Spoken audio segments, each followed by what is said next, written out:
Hello everybody, Some Kind of Cyborg here, bringing you once again another Elden Ring video. This is going to be something of a two-parter. The first one is going to be where you need to go and the conditions for unlocking the aspects of the Crucible tail ability.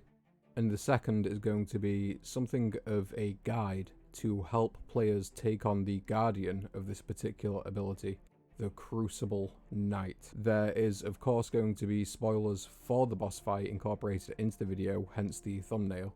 So if you don't want that spoiled, stop watching after 1 minute and 15 seconds into the video. Okay, with that out of the way, let's get straight into it. So in order to first reach this area, you're going to want to head up from the gatefront camp all the way to the top of the hill, and then where it opens up into the landscape you want to pitch an immediate left and hairpin back on yourself.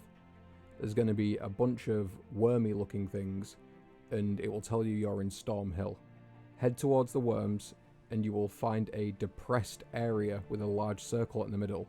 That's known as Storm Hill Evergoal.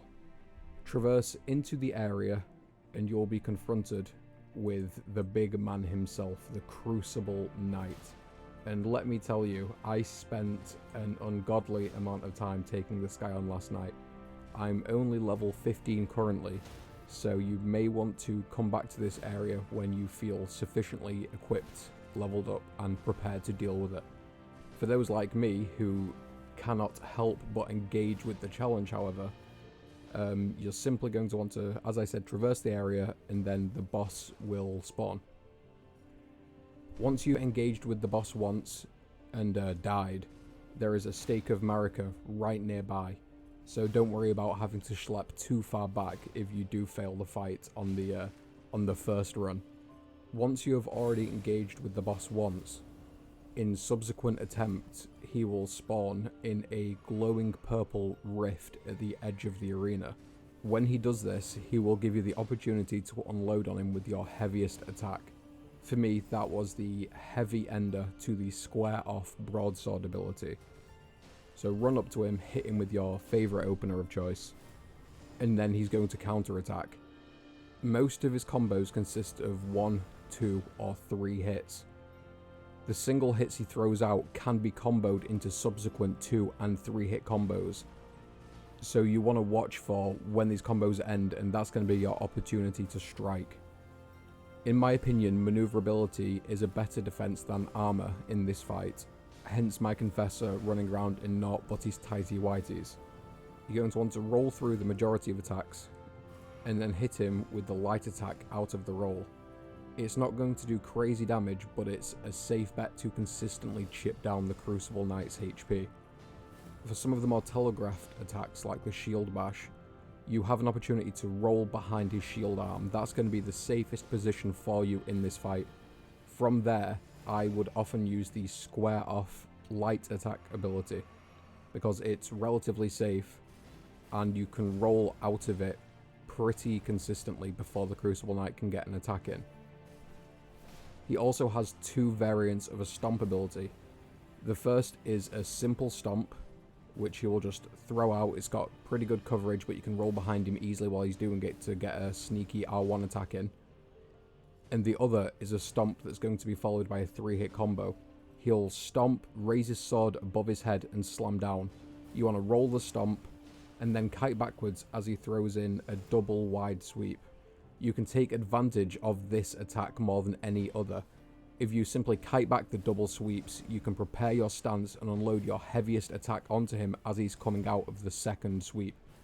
The Crucible Knight does suffer poise damage throughout the fight, so the more hits you can get in consistently, the more opportunity you're going to have to stagger him and then unload with a critical hit.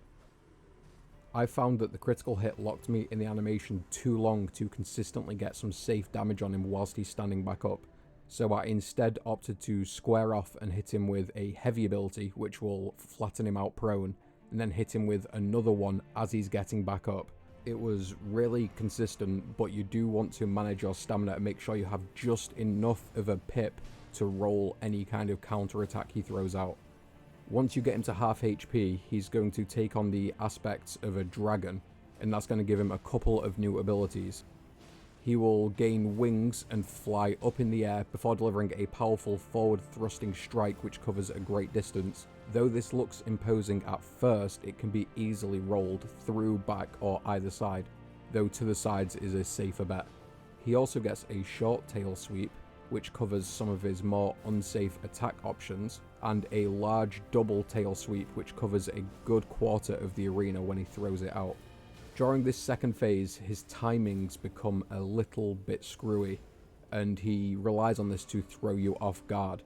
Attacks that would have previously been safe for you to fight back into are now unsafe because he can just throw out this short range tail sweep, and it does quite a bit of damage.